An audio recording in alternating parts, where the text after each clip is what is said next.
Olá pessoal, Edilson Machado. Vamos falar hoje sobre Hillary Clinton e sua identificação com a esquerda. Tá? Hillary Clinton é um produto que nós chamamos hoje de evangelho social da década de 20, 30, lá dos Estados Unidos. Ela fazia parte de uma família metodista. Ela mesma frequentava a igreja metodista à época. E quando era mocinha se admirou, ficou fã de um pastor chamado Donald Jones.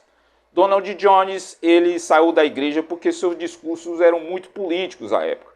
Quando ela foi para a faculdade de Wellesley, que admitia apenas mulheres, ela, como prova de amizade, recebeu uma assinatura do pastor de uma revista chamada Emotive, era uma revista esquerdista. E ela já, como primeira dama, anos depois, em suas memórias, disse que, através da leitura dessa revista, chegou à conclusão que a guerra entre Vietnã e Estados Unidos foi uma guerra imperialista americana. Tinha muitos artigos nessa época, nessas revistas, de comunistas, dizendo, enaltecendo os valores do comunismo, porque supria as necessidades de vestimenta das pessoas, de alimentação e saúde. Tá? O fato é que quando ela se formou durante a festa de formatura, ela foi uma das oradoras. Foi a única oradora. E já nessa oratória dela, no discurso, falava em tom feminista. Ela ganhou uma certa notoriedade na faculdade e chamou a atenção para um homem chamado Saul Alinsky. Saul Alinsky era um esquerdista, organizador de comunidades, fazia livro organizando as comunidades. E essas organizações de comunidades eram baseadas na hierarquia da Igreja Católica, hierarquia dos gangsters de Al Capone de Chicago, já que ele era de Chicago. As suas preleções atraíam muitos stalinistas. Ele era um homem fascista e obcecado pelo poder. Mais tarde, quando se tornou amigo íntimo de Hillary Clinton, ele a convidou para a Universidade de Yale. A princípio ela recusou e depois aceitou. E foi lá que conheceu um homem chamado Bill Clinton e conheceu a extrema esquerda. Porque ela se tornou colaboracionista de uma revista chamada Revista de Ação Social de Direito de Yale. Essa revista admiradora dos Panteras Negras, aquele grupo terrorista que defendia as minorias negras. Essa revista, para vocês terem uma ideia, numa das capas tinha a cabeça decepada de um policial. Então já temos Hillary Clinton nessa época, fã de Saul Alinsky, fã dos Panteras Negras, e dizem alguns biógrafos também fã de Yasser Arafat. Quando ela foi para Washington exercer sua profissão, ela começou a escrever artigos defendendo a emancipação das crianças em relação à família. Ela era adepta de que a criança devia ser educada pelo Estado. Inclusive escreveu um livro chamado É Preciso uma Aldeia. E essas ideias, por exemplo, pode se remontar aí à República de Platão, no começo.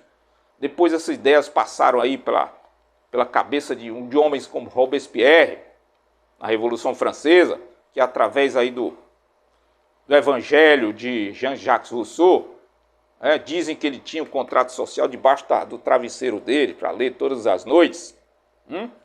Essas ideias passaram pela cabeça também de homens como Woodrow Wilson, um dos presidentes mais esquerdistas dos Estados Unidos.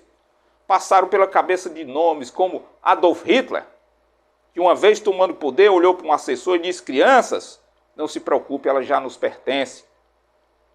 Modernamente, nos Estados Unidos, foi influenciado pelo bem-estar social prussiano e pelo reformador social chamado John Dewey. Mas deixamos isso de lado, vamos prosseguir.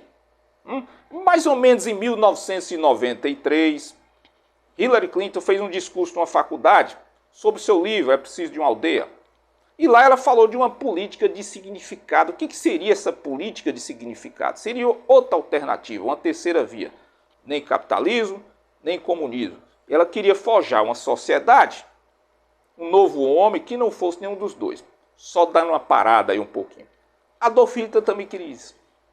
Ele tinha as mesmas ideias. Ele queria fundar um novo alemão, uma nova sociedade que não fosse nem capitalista, e nem comunista, e fundou um troço de esquerda chamado nacional-socialismo, que todo mundo já sabe o que deu. Outro na Itália chamado Mussolini também. Ele queria fundar um novo italiano, forjar um novo italiano, uma nova sociedade que não fosse capitalista nem comunista, e fundou aí um troço de esquerda também chamado fascismo. Aliás, ajudou a fundar, porque as ideias já existiam na Itália, assim como o nazismo já existia também essas ideias lá na Alemanha. Tá? Mas Hillary Clinton queria a mesma coisa, né? Essa política de significado teve um grande defensor na época, chamava-se Michael Lerner. Ele era professor de Washington. Ele era ajudante de Herbert Marcuse, filósofo. Ele estudava psicologia de massas. E esse homem se tornou um guru de Hillary Clinton. Mas eu vou contar uma história do tamanho, que enaltece o tamanho do fanatismo desse homem. Esse homem, quando casou, o anel de casamento dele era uma parte da fuselagem de um avião americano derrubado pelos vietnamitas. O bolo de casamento tinha escrito não à monogamia. O casamento parece que durou 6, 7 meses apenas. Mas Hillary Clinton adorava ele, era o fã incondicional desse homem chamado Michael Lerner. Né? Voltando aí a precisamos de uma aldeia, algumas frases me chamam a atenção. Por exemplo, as crianças devem ser criadas por uma aldeia. Obviamente a aldeia aí seria Estado. Ideias coletivistas, como vocês já viram um floco de neve, é feio, mas quando se junta torna-se belo. Ideias coletivistas. E me chamou também uma atenção, e quem fala para mim isso aí foi através de um livro chamado Fascismo de Esquerda, no qual eu me inspiro sempre.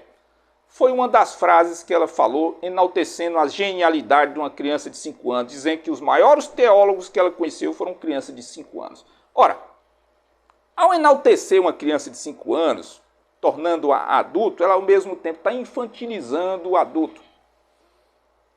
Isso me vem à cabeça a rebelião das massas de Ortega y Gasset, quando nos capítulos diz que está preocupado com o mundo, porque o mundo está cada vez mais dirigido por jovens. E os homens, os velhos, já dão licença para os jovens. Mas eu fico com o pensamento do nosso Nelson Rodrigues, que uma vez disse assim que os jovens têm todos os defeitos dos velhos e mais um, o da inexperiência. E mais na frente diz, jovens envelheçam. Né?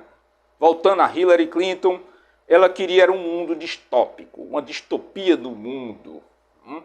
Um novo homem, uma nova sociedade fundada por homens falíveis. Imagina se dá certo isso aí. Sobre essas distopias, nós temos 2 obras importantes. Primeiro temos George Orwell, 1984, seria uma distopia violenta, viril, através da violência física, vindo de cima para baixo. Né? E temos Admirável Mundo Novo de Aldous Huxley, não sei se pronuncia assim. Essa distopia já é mais próxima de Hillary Clinton. É aquele mundo, vamos dizer, aquela tirania sobre risinhos, sobre frases de efeitos, bonitas. Não se preocupe com a criança de vocês, nós vamos cuidar.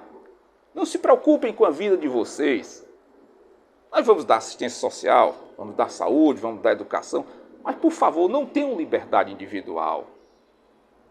E essa tirania é sobre afagos, sobre risinhos e sobre abraços não consentidos. Mas vocês sabem que um abraço não consentido é uma forma de tirania. E é isso que Hillary Clinton queria. Obrigado.